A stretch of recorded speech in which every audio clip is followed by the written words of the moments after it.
This conversation was recorded live on stage at the Festival of Dangerous Ideas, a festival co-presented by the Ethics Centre and the UNSW Centre for Ideas.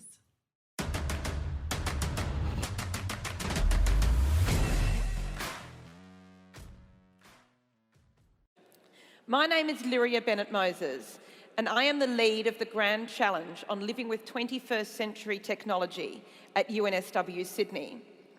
The Grand Challenge is not actually about the technology, but all the questions that need to be asked around it. And indeed, who better to do that today than Toby Walsh? Toby is a researcher in AI and Scientia Professor at UNSW. He leads the Algorithmic Decision Theory Group at Data 61. He's a guest professor at TU Berlin. Most intriguingly, he was named in The Australian as a rock star of Australia's digital revolution. And he has written many books, the latest of which is about 2062, the world that AI made, that was published in August this year.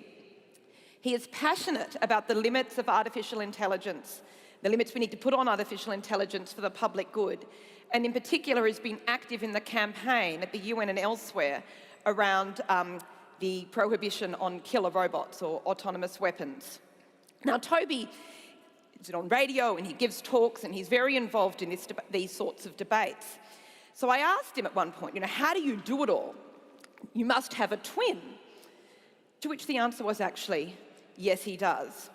So I cannot say who is presenting today, Toby Walsh, his twin, or an android duplicate, but please welcome to the stage, Toby Walsh.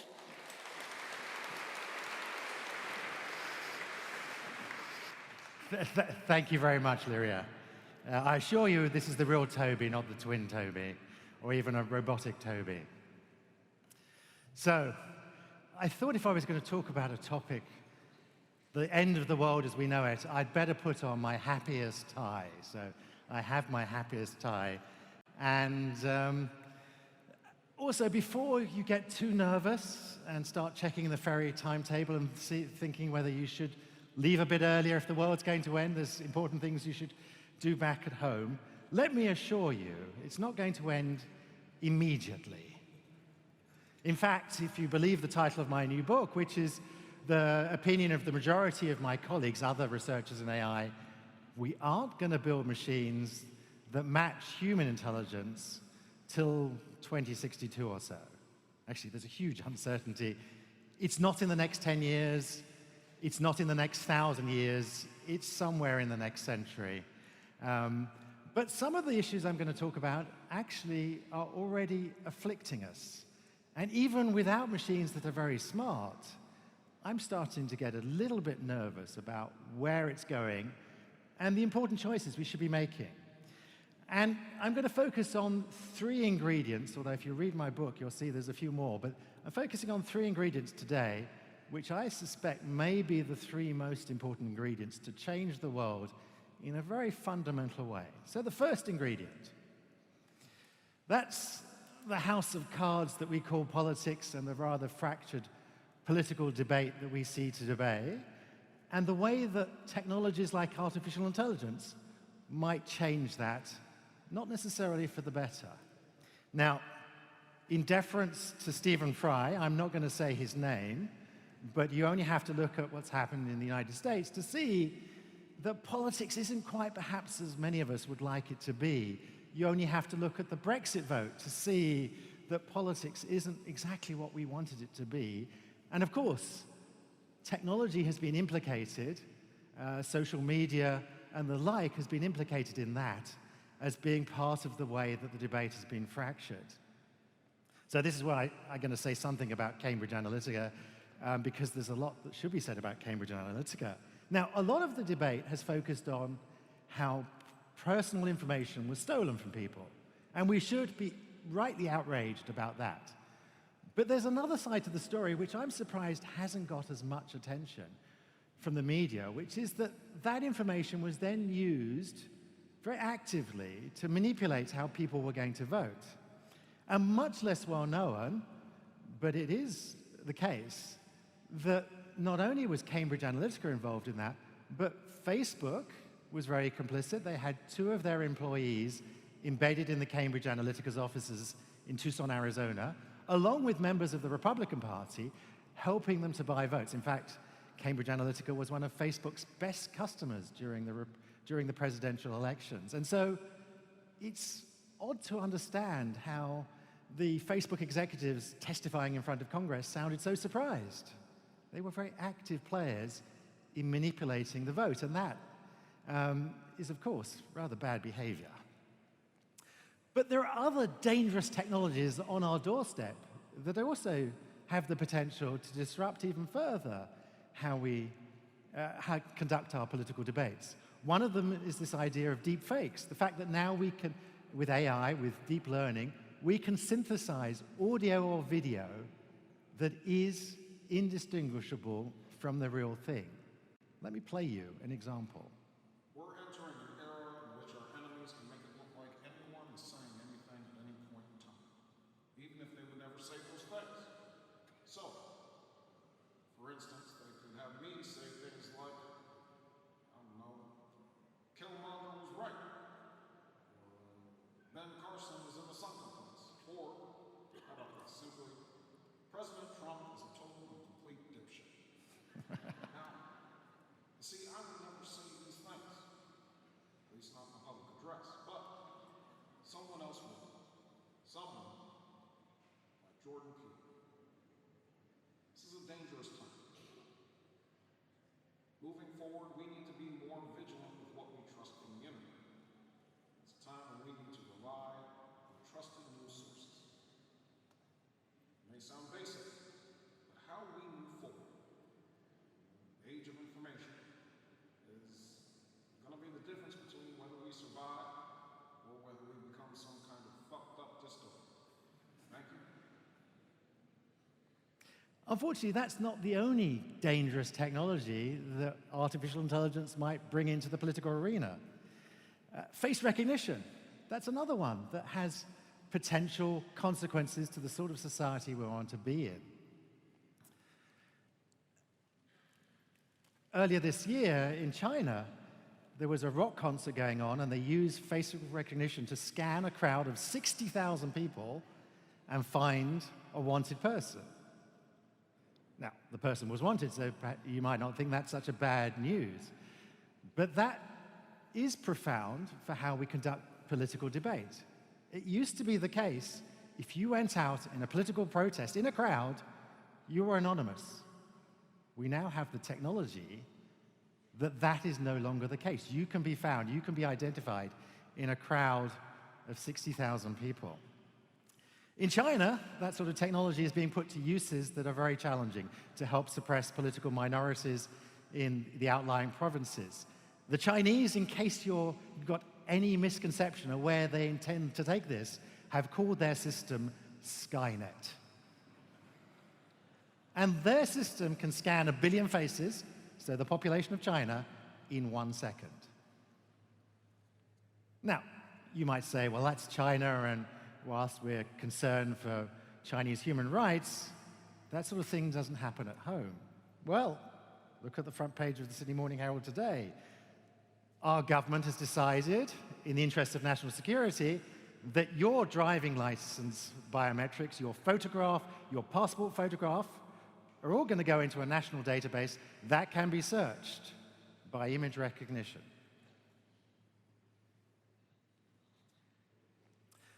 That's not the only other dangerous technology I want to tell you about today.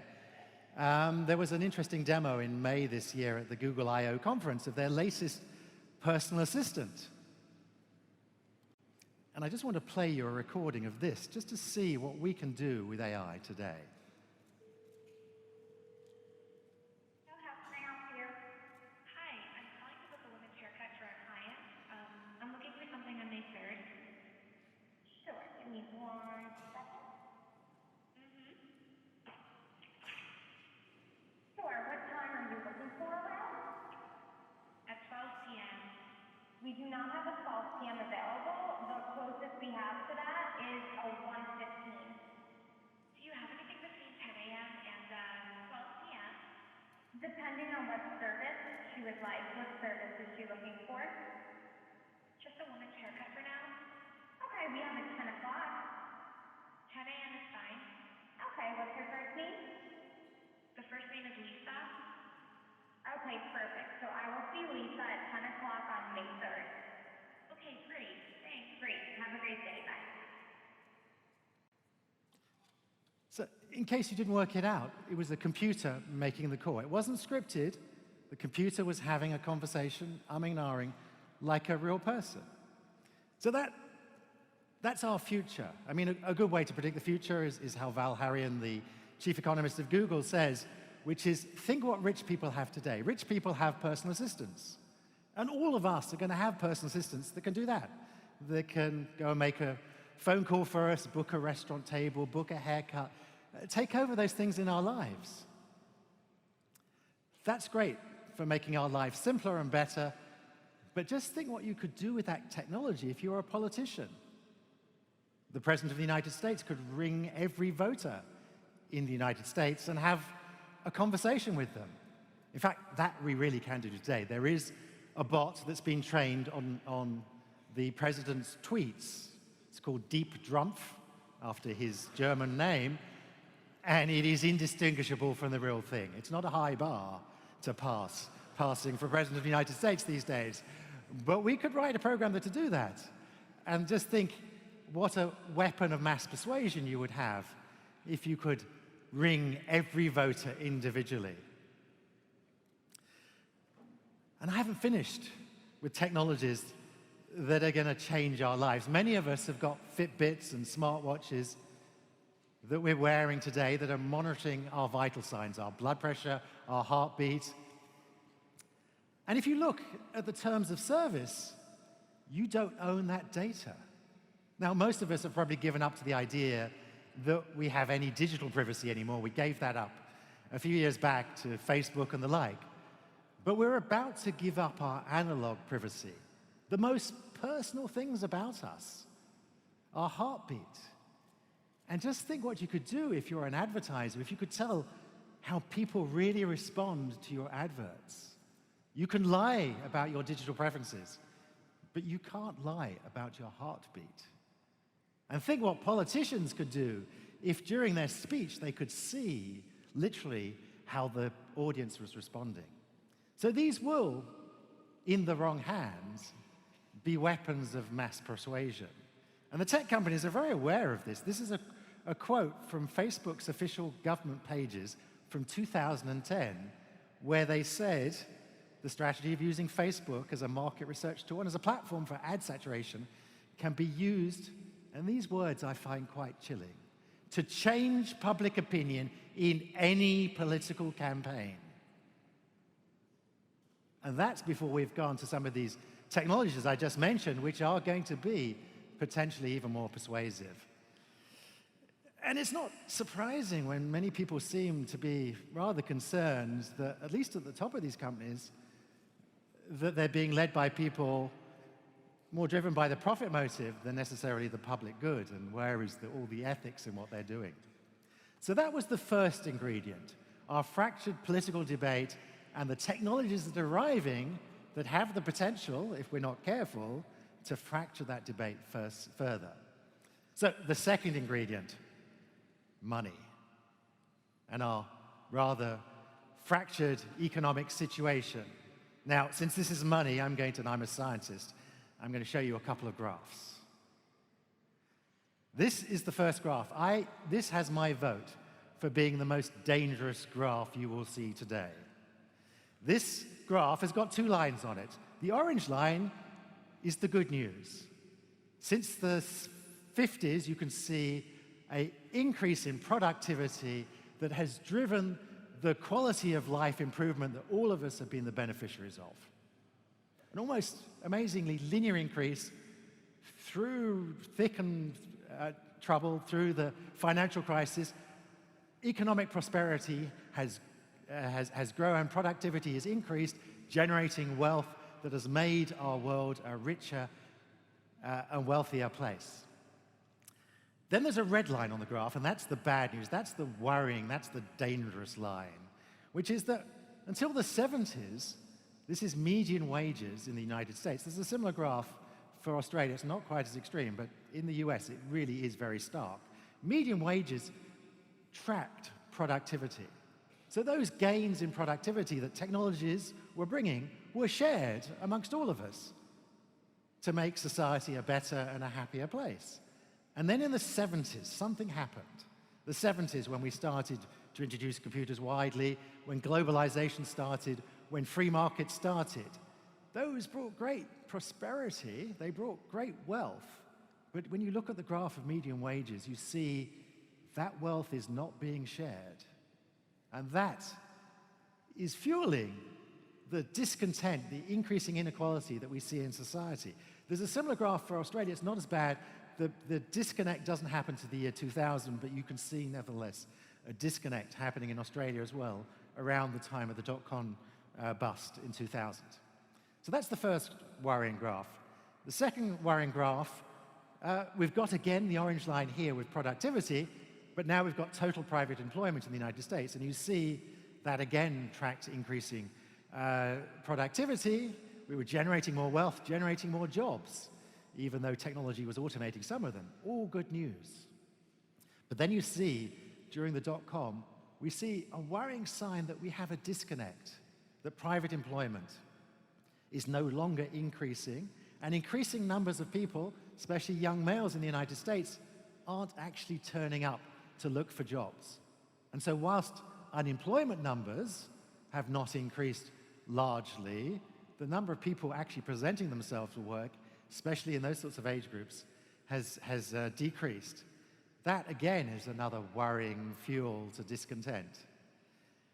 And then finally, we've got inequality. Here, this is a graph of the percentage wealth income shared by the top 10%.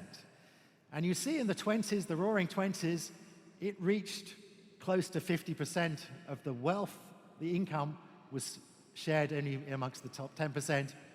We then went through the Great Depression, we went through the Second World War, a period that we now, and then the period after the war, which we look back with nostalgia to when we introduced welfare states and healthcare systems, and most of us saw the quality of our lives improve dramatically. But then again, in the 70s, something happens, and you see increasing inequality being amplified in our society. Till now, we're back at that level at the end of the roaring 20s when we went into the Great Depression, where 50% of the income is shared amongst only the top 10%. So that's a worrying fuel. And it's not just this increased inequality that worries me, it's also the shift in the global economy. It's shifting east. The rise of China. I cannot give a talk these days without saying something about China. China has gone through spectacular period of growth, exponential growth in the last 20, 30 years. That has been driven by investing in technology and science. This is the next graph. I promised you lots of graphs. I'm a scientist. The next graph shows next year China will outspend the United States for the first time ever in R&D spending. They're investing in a technologically driven future, which is a very smart investment. You see this also in other numbers. This is the number of graduates coming out of Chinese universities in science and engineering. It's now 5 times what the United States produces. And in my own field of artificial intelligence, we've also seen in the last decade a remarkable rise of China. China's gone from not being at the table, not doing any noticeable AI research, to now being, by certain metrics, the largest country investing in AI research, producing AI papers. These are all very worrying trends.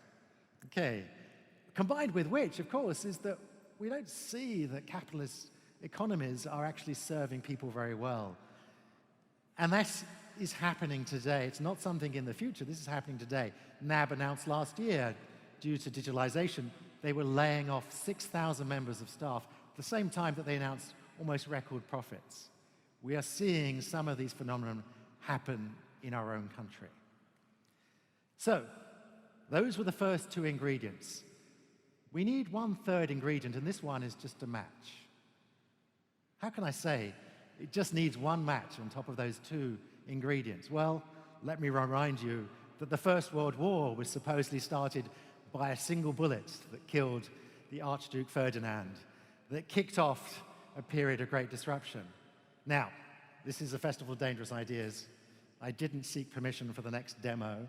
It's dangerous, I warn you. If they take me off the stage, I promise you I didn't tell them I was going to do this. I'm going to give you a little demo. Let's hope this works. Okay, this is a dangerous idea.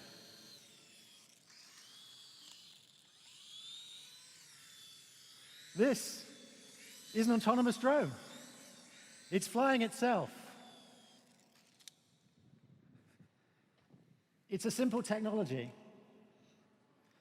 but that could be the match. Now, if you think I'm thinking science fiction, go back to August this year, where there was an attempted assassination attempt on the president of Venezuela with a drone packed with explosives. When I talk about killer robots, lethal autonomous weapons, people think of Terminator and what Hollywood's given us. It's not going to be Terminator. It's going to begin with simple things like this: the perfect weapons for terrorists and rogue states to cause harm, to disrupt our world, to assassinate the president of Venezuela. Fortunately, they didn't succeed. But it's just an example of how technologies get very quickly repositioned. I've been worried about this for a number of years. It's not just me that's been worried about it. Back in 2015, I helped organize an open letter to the United Nations about this that was signed by thousands of my colleagues, many of the leading researchers in AI, warning that we were about to start using a new technology that would take the world into a very dangerous place, warning that there would be an arms race in these technologies. In fact, since then, we have seen increasingly the arms companies develop these technologies. There are plenty of YouTube videos in every theater, in the air, drones like that, bigger drones than that as well. On the sea, the US Navy's launched its first fully autonomous ship.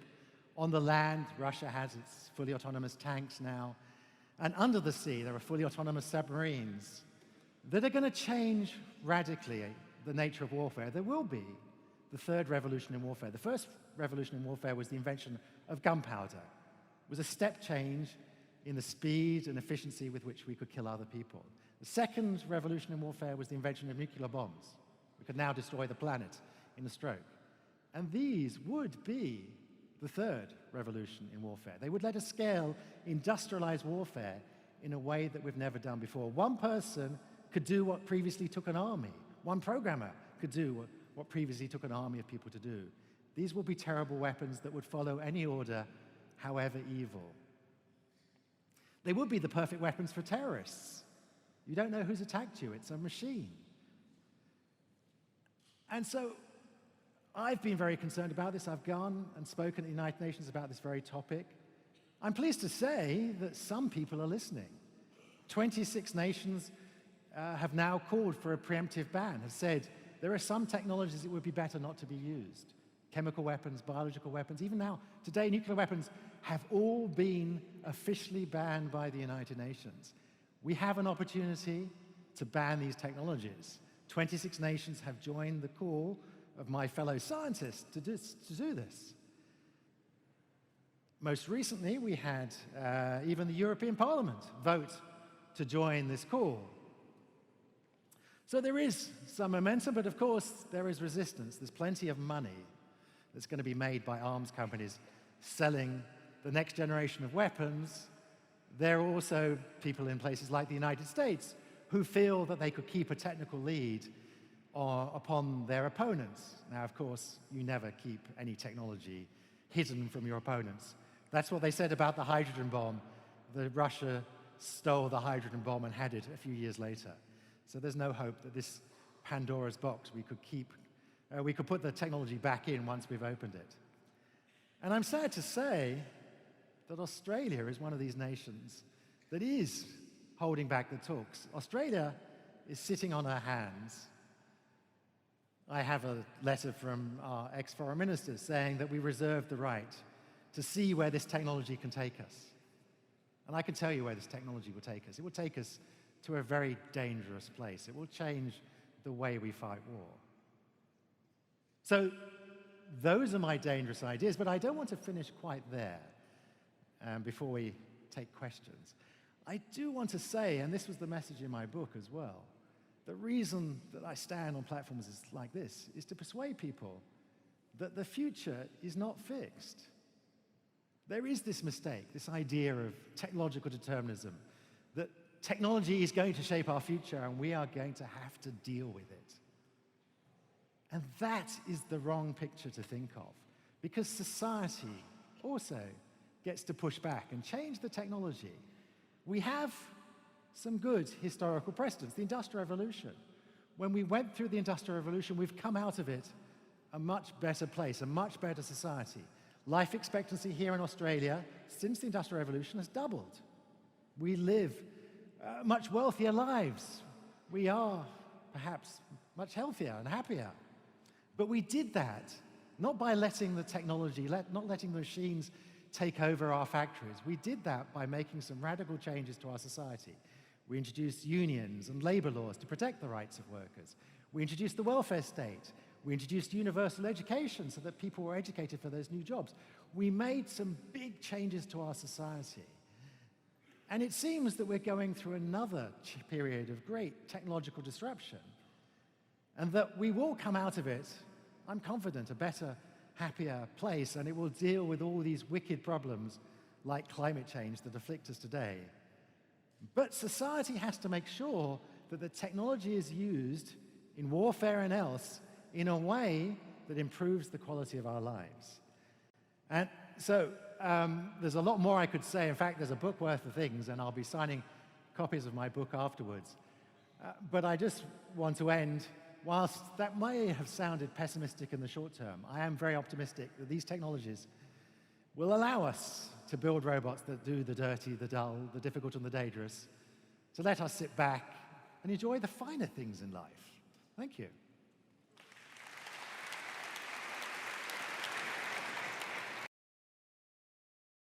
Okay, thank you, Toby. So what are the important skills for this brave new world of 2062? Should everyone learn to code or learn to philosophize?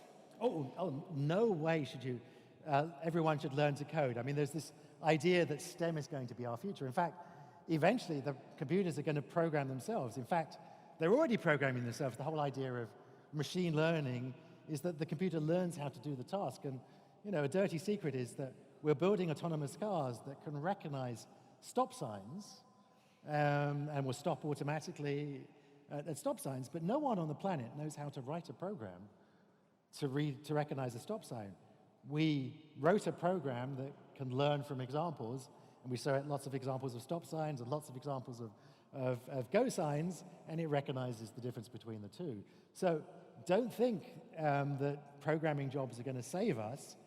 It's worth learning programming. I think everyone should know about programming, because otherwise the world in the next 50 years is going to look like magic, and you're not going to be an active participant. So there are fundamental ideas about what computers can do that it's worth knowing, but there aren't going to be that many jobs, perhaps in 50 years' time, programming, because the computers will do much of that themselves. The jobs are actually going to be, interestingly enough, in all the things that make us human, in our emotional and things that require emotional intelligence, things that require social intelligence, things that require creativity, things that require adaptability. There's huge amounts of things that machines, at least today, don't do well in those sorts of areas that are actually, you know, these often very old-fashioned skills. I mean, I like to joke, the newest job on the planet, being an Uber driver, is probably the shortest-lived job on the planet, because Uber is already trialing autonomous taxis. And one of the oldest jobs on the planet, being a carpenter, is going to be one of the longest-lived jobs, because we're going to appreciate things that are touched by the human hand, things that are not mass-produced. And so actually, life is going to, society is going back in a big circle to many of the things that we used to do. And then finally, there is no shortage of work. There's lots of work we do in this planet that isn't properly rewarded, in aged care, in volunteer work, in childcare, sadly mostly work done by women, that we should reward and recognize. And if the machines are generating the wealth, if we can work out how to distribute that wealth appropriately, we could let people do the things that actually most of us value most in society. Okay, so in terms of, getting to a good version of 2062, there's various things you talk about in your book. You talk about regulating data use, you talk about the problem of autonomous weapons, you talk about regulating, tech monopolies and so forth. Which of these would you say is, the most important, if there is one? And is there anything that individuals can do to help make 2062 a better place? Well, of course, there's everything that individuals can do, right? We should all engage politically to make it a democratic society that was the one we wanted to be. We should all engage as consumers, right? If you don't like I don't, what Facebook does, stop using Facebook. I know that's painful, but hopefully we'll be in a world where data is more portable in the future, and it's not so painful to move your attention to other services. So yes, there's a lot that we can do individually. There's a lot that government needs to do. Government has labored under the misconception in many places that if they try and regulate, if they try and step in, they're going to stifle innovation. Well, that's just plainly false. And look at a place like Europe, which is probably the region that has tried to regulate the tech giants at least more than anywhere else. Look at something like GDPR, the General Data Protection Regulation that came into force in May this year. Most of you would have spent most of May and June clicking buttons, giving yourself or deciding what sort of privacy you expected from web services, courtesy of Europe's regulation. And it was made, it opens up the opportunity to make the planet a better place. The 6 biggest companies today by market capitalization, for the first time, are now all technology companies. Apple, Alphabet, Amazon, Microsoft, Alibaba, Facebook. That's, it used to be big oil, the big banks. Any monopoly, and these are monopolies because they have, for example, a data monopoly an attention monopoly on our lives, have to be regulated because unfettered capitalism, unfettered markets don't work. They've brought amazing disruption into our lives, that much of which has been good. The market has generated great innovation, but at the same time, it does need limits because it doesn't necessarily align with the public good. And we are seeing already the beginnings of that happening in many, many different sectors. And so we should think carefully about how we need to regulate to make sure that they do act in line with the public good, that they do, for example, pay their fair share of taxes. How can it be that tech companies pay an effective tax rate of 9%, whereas conventional companies pay a tax rate of around 25%? These are companies that have the largest profit margins of any business that's legal. Only other businesses that are illegal make any more money on their turnover than they do. So they could afford to pay more taxes. They stash money offshore not knowing what to do with it. It's not like they would go out of business if we actually required them to pay a bit more tax and to pay for the schools and the hospitals and the roads and the infrastructure and the society in which that wealth was generated. That wouldn't drive them out of business. That wouldn't stop them innovating. So we do need to think, about an appropriate level of regulation, just as we had to regulate the banks, and we probably need to do a bit more of that, just as we had to regulate the big tobacco companies, just as we had to regulate the big pharma companies. These now are ripe for making sure that they're acting to make it the society that they are returning value to. We give them it's a great luxury we give corporations to act in our society and privilege. The fact that they're able to work with limited liability, the ability to raise capital and so on, and the legal liabilities they come, and that comes with responsibility. And I think we need to ask a bit more harshly exactly, that they're returning that to society. Just big tech, or also, the proverbial programmer in the garage? The proverbial programmer in the garage. Someone working, from home, building systems. All of us should be held to the same standards. The problem with the big tech companies is that a lot of this is being driven by data, because we're teaching the programs to learn. That requires lots of data. And the big tech companies are in a unique position having that data.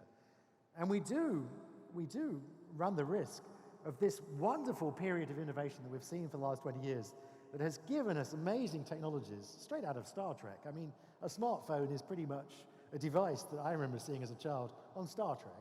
It's given us these amazing devices, but that innovation might be stifled because these companies either have the data so no one else can do it, or they can buy out the opposition, whoever they are, or they could just start offering the service and drive the other people out of business.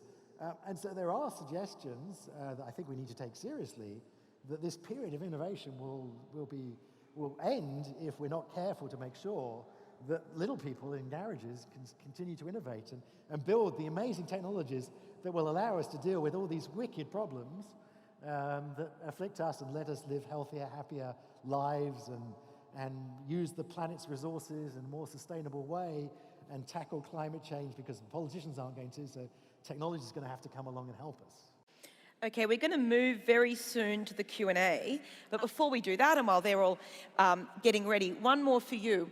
What can AI researchers offer the world in 2062? Can we have something like ethical programming? Is there a version of Asimov's 3 laws of robotics? Well, we don't know how to write ethical programs today, that's for sure. The other important thing that people need to know is that machines cannot be held accountable. They are machines. They have no moral compass. They're not sentient. They don't suffer pain. They can't be punished. So we can't think that the machines can be held accountable. I'm not sure if I'm losing this. The machines can't be held accountable. So that does take us into, you're a lawyer. That takes us into interesting new legal territory as to who should be held responsible. And it's not. There are no simple answers. We don't have good answers today. So, because, for example, a lot of what we do today is teaching the program with examples or just turning the program on in the wild and letting it experience the world, and it learns like we learned. A lot of AI these days is not by programming, but by learning. The machine, just like a lot of your intelligence is things that you learned as a child, a lot of AI is things that it learned from the experiences that it had. Therefore, it's not just the programmer who's responsible for its behavior, it's also the environment it sat in. And so maybe someone was trying to spoof it. Maybe that person should be held responsible for trying to spoof the system so it's going to behave in an undesirable way. So these are really complex questions that we need answers to pretty quickly because most of the major car manufacturers say they're going to be selling fully autonomous cars by 2025. So we're going to have these new actors in our world. But they're going to be driving around, making decisions that might kill people. In fact, they've already made decisions that kill people. Joshua Brown was killed by his autonomous car. The unfortunate lady in Arizona, Tempe, was killed by the Uber prototype taxi. People are already being killed by machines that are driving themselves autonomously. And we need to ensure that we build a system which we can trust, and build a system in which people can be held accountable to ensure that they build systems that act in a good way, that make our society a better place. And it will be a better place. 1,000 people will die in road traffic accidents in Australia. The whole of this audience will die in road traffic accidents in Australia next year, caused by some driver. That will go away. That's going to change the planet. It's going to change Australia to be a much better place. But we've got to make sure that, that we do that in a good way so that people are held accountable where errors and liability is at stake. Working on it, hope you are too. So moving to the questions, starting at number 1. Thank you very much for the fascinating talk. Dr. Walsh, are you optimistic about solving the alignment problem and the breakout problem in AI? So that's really 2 questions. So for the audience benefit, the alignment problem is how do we make sure that we're getting machines that act, making their own decisions maybe, they're aligned with human values and with, for example, humanity continuing to exist. We already have this problem. That's the interesting thing. We already have this problem and it's already hurting us. Things like Facebook, an example of the alignment problem. Facebook are optimizing for your attention. That's not optimizing for making political debate better. That's not optimizing for making society a better place. YouTube is optimizing to keep you watching videos when you should be doing perhaps more important things in your life. So we already have this alignment problem, and we don't have a good solution to it yet, and it's already hurting us. So We need to work out a solution. And then the breakout problem is how do we ensure the machine doesn't break out and go off and take over the planet and do. Again, we don't have good solutions for that problem. At least with that problem, it's 50 or 100 years away, and there are plenty of my colleagues thinking about that problem, and I'm pretty confident we'll have good answers for that one by the time we get there. So I'm not worried about the breakout problem. I'm already worried about the value alignment problem because it's already hurting our society.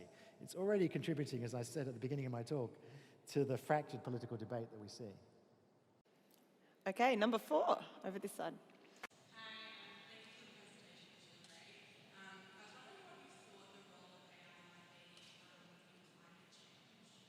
Oh, great question.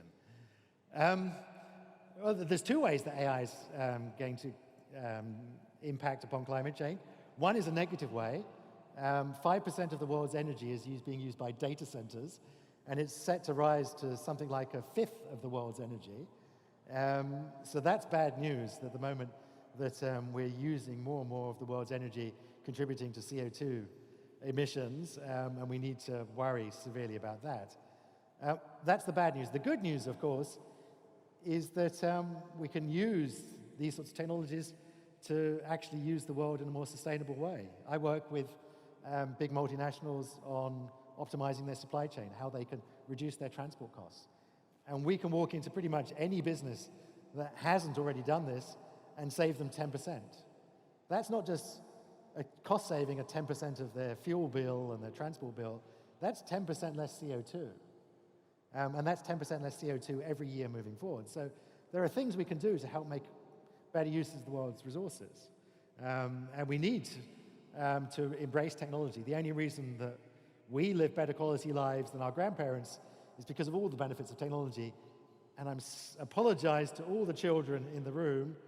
The only hope that you have to live better quality lives than us is if, again, we embrace technology and use it to deal with all these things like climate change that are absolutely wicked problems, much more dangerous than AI, that we really, seriously need to tackle. And the politicians are letting us down badly.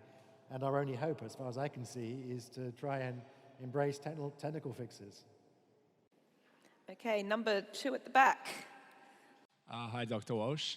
I was really interested in your slide about the decoupling of productivity and wage growth. I think that's also a very dangerous slide. Do you think options like a universal basic income is a good idea to help solve that? And do you think we need something like that before 2062, or is 2062 fine? 2062 is going to be too late, I'm pretty sure. The world's moving so rapidly that we need to have fixed this increasing inequality within our society well before then, in the next decade or 2. Rodney Brooks, probably the most famous Australian roboticist, the guy who brought you the Roomba robot, the most prevalent robot on the planet, 10 million vacuum cleaning robots. He's said, he's much more worried that, people are going to rise up well before the robots. And I think he's right that if people are not going to put up with growing inequality too much longer if we don't do something to address this. Whether it's universal basic income, money that the government gives you for just being a citizen or not is an interesting question. And there are a number of experiments underway which may give us insight into that. As I pointed out, there's lots of things that we should be paying for that we probably we could pay for if we generated enough tax income, if we spread the wealth, the prosperity the robots are building around. We could pay for people to do things that we don't pay for today, like childcare, like care of the elderly and the disabled, and volunteer work, all the things that we should have been recognizing we could afford to pay for that might even save us from the idea of universal basic income. The challenge with universal basic income is just the cost. In the book, I do the calculations. If you take the population of the United States, the adult population of the United States, multiply that by $20,000, what you might think of as a basic income, you get exactly, in trillions of dollars, the exact US federal budget today. But the problem is you're already spending the US federal budget on schools and hospitals and roads and policemen and an army and an air force and all the other things that keep the society working. So you pretty much need to double the income that the government has to be able to be able to do this. That's asking for quite a different world. And maybe we do want to end up in that world. It would be we can certainly look in the Scandinavian countries and see quality of life, equality within the society, and happiness within the societies at much greater levels than we see in other places. And that may be an indication that we need to go down that road. These are all really important questions that society needs to decide. They're not questions for technologists like myself. I'm a scientist. I'm happy to raise flags and warn people we need to start thinking about these. But these are choices that you need to make. You as a society need to make as to what world do you want to wake up in? What world do you want your grandchildren to have? And back to number one. Hi. I work for a company that has access to a lot of behavioral data on people. So we can do some pretty creepy stuff with it. That regularly gets mooted as ideas. And often the only thing holding us back is either being philosophically against it or being worried about how the public would feel about such a product. So I fully agree with you that it does need to be regulated. I'm worried though, because I work with a lot of innovative people who will probably find a way around those regulations, and the regulations will come too late. My question to you is, how do we kind of cut these things off at the source? What kind of generalized regulation can we apply that will stop there being an arms race between governmental regulation and clever people trying to come up with ways to get around it? Fantastic question. I hope there's a third thing that stops you, which is your conscience. Because... Yes. Yes, he's allowed a response. He said yes. And I was happy on Friday. I was actually giving a talk on AI and ethics at the Google offices at 10 to 11. And I was very happy to join the Google employees, who I applaud for walking out of their offices to complain about management's treatment of sexual harassment. So people are waking up to the idea that employees have an ability to change how companies behave. We see this increasingly in Silicon Valley. We see this in Me Too. We saw this in Project Maven. So there's things that you can do as an employee, and I think that will be good. I think we probably have to start thinking about reinventing the corporation at the end of the day. The modern corporation was an invention of the Industrial Revolution. We didn't have corporations, limited liability, before the Industrial Revolution. And it was a great invention to allow us to exploit these new technologies, to invest and to innovate. And that's served us very well for 100-odd years. But I'm starting to think, well, maybe we need to rethink exactly how the corporation works so that it's more responsive to shareholders, it's more responsive to its employees, and it's more responsive to society. And that the privileges that we give corporations to act, maybe we need to revisit those to make sure that corporations act more in line with what their employees want, what society wants, and what their shareholders want. Because at the moment, they seem not to be acting in those ways. So I think, we need to think about innovation. And the second answer to your question is that I think also we need to regulate not technologies, but the impact of technologies. So there are basic fundamental rights that we need to protect, and you can cast those in very general ways, irrespective of the technologies that are going to come along and the innovations that are going to come along, and say, are we impinging in people's privacy? Are we impinging in people's right to seek work? Are we impinging on people's livelihood? And these sorts of things, the fundamental human rights. Because otherwise we'll end up in a very dark place, and we'll give up many of the liberties and rights that we spent the last 100 years fighting for. Thank you. Over to 4. Hi there. Continuing on regulation, I can't see individual countries or governments having the proper incentive to regulate because it puts them at a competitive disadvantage to those who don't. So do you think we can come to a global agreement when the advantages and disadvantages of regulation are so distributed in such a varied way, and how would you get us there? So you've got to remember I'm a scientist, right? But I have had a crash course in international diplomacy when I got invited 5 times now to the United Nations. And I'm actually hopeful the United Nations will, for example, decide to regulate autonomous weapons eventually, What keeps me up at night is that, like every other technology but one that we have regulated for war, we had to see the horrors of that technology being used in battle. We had to see the horrors of chemical weapons being used in the First World War before we had the courage to regulate them. We had to see nuclear weapons being used in the Second World War, and then 50 years of diplomacy before we had the courage to try and start, as we are now, regulating them. And that's what worries me, is I'm sure that when we see the horrors of killer robots, of autonomous weapons that will act faster than any human reflex, that will kill quicker and more deadly than any human can possibly do, that we will wake up and say, wait, this is just like Hollywood told us. And we will decide then, belatedly, to regulate them.